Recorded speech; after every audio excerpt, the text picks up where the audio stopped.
In fact, I have stayed away from things which did not seem to me to be good sense, where it was affluence for the sake of affluence.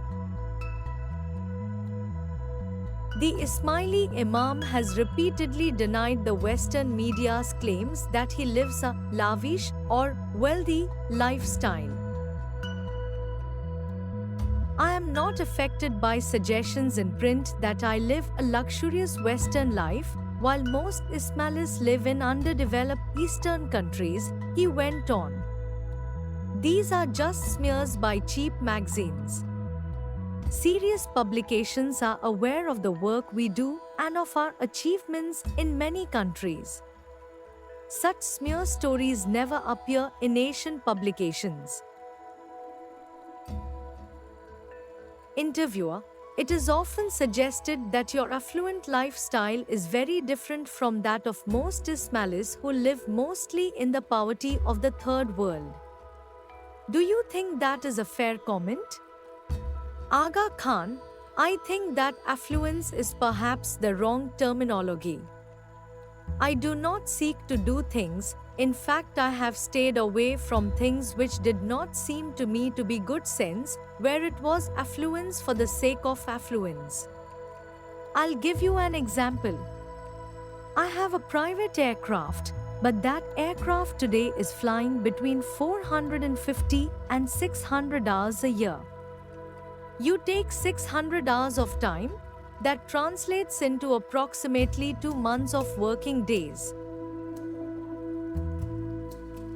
I cannot afford, nor can people who work in my organization, to eliminate 2 months of working time. If you have to run an organization in as diverse areas as I do, there are certain things you've got to do to be efficient.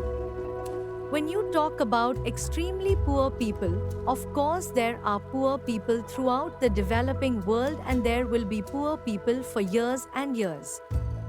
I think they would ask whether the Imamat as an institution was helping them as best as it could, and I think it would be true to say that the Imamat is assisting them. The Aga Khan maintains a secretariat and a private plane solely because these resources are crucial for fulfilling his responsibilities as the Ismaili Imam, serving a community spread across 35 countries. The Imam's biographer, Willy Frischer, detailed the considerations that influenced the Imam's decision when he acquired his first aircraft. Each decision involved big issues. Symbolizing the expansion of his interests, he, the Aga Khan, took delivery of the new Grumman Gulfstream jet, twice the size and cost of the old Mystia. It will enable me to visit my community more frequently, he told me.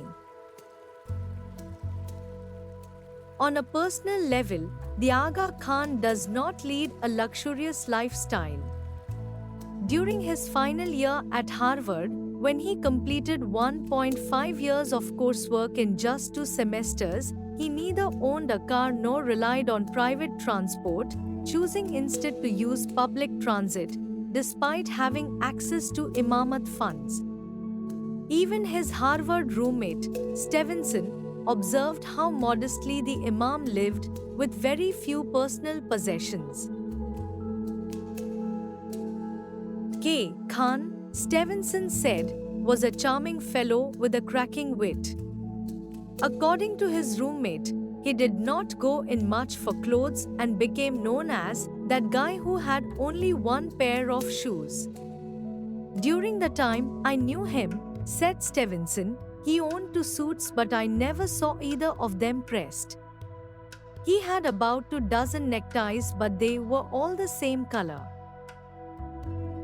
In 1970, decades later, the Imam's mother still observed that it was impossible to persuade the Aga Khan to buy a new suit, while his friends had noticed the holes in his shoes.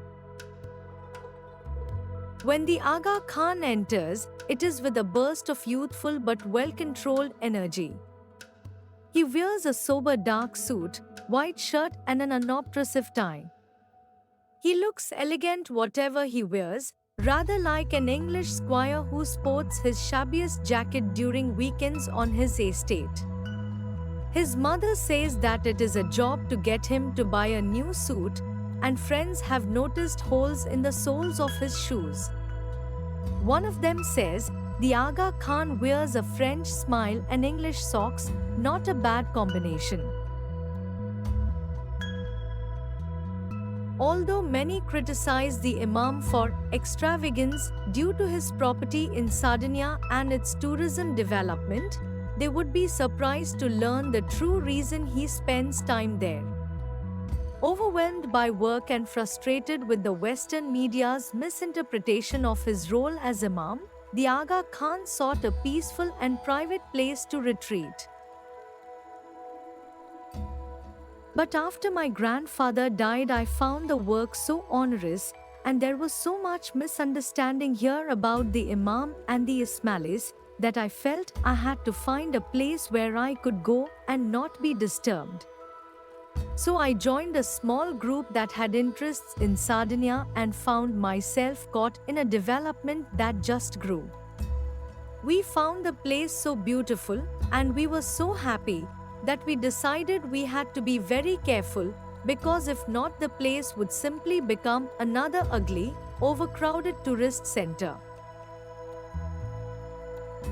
The Aga Khan's development projects in Sardinia have significantly contributed to the country's growth and the expansion of tourism, as he himself explained. It has transformed the country. Tourism is the one way you can bring prosperity to a place that has nothing except undeveloped beauty. I've been amazed how many political leaders in Africa and the Middle East have said, "Come and do the same thing to us." The Aga Khan's wealth and lifestyle have often been misunderstood and misrepresented, particularly by Western media. However, the reality is far removed from these misconceptions. The Imam's financial resources and personal choices are directed towards fulfilling his responsibilities as the spiritual leader of the Ismaili community, which spans 35 countries.